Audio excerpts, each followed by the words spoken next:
India has just built something only a few countries have mastered.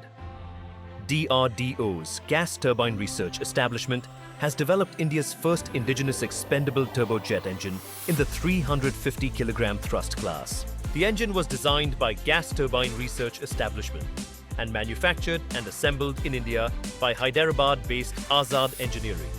Jet engines are among the most complex systems to engineer. They require extreme precision, advanced materials, and highly specialized manufacturing. And that is what makes this milestone important. An Indian research institution designed the engine.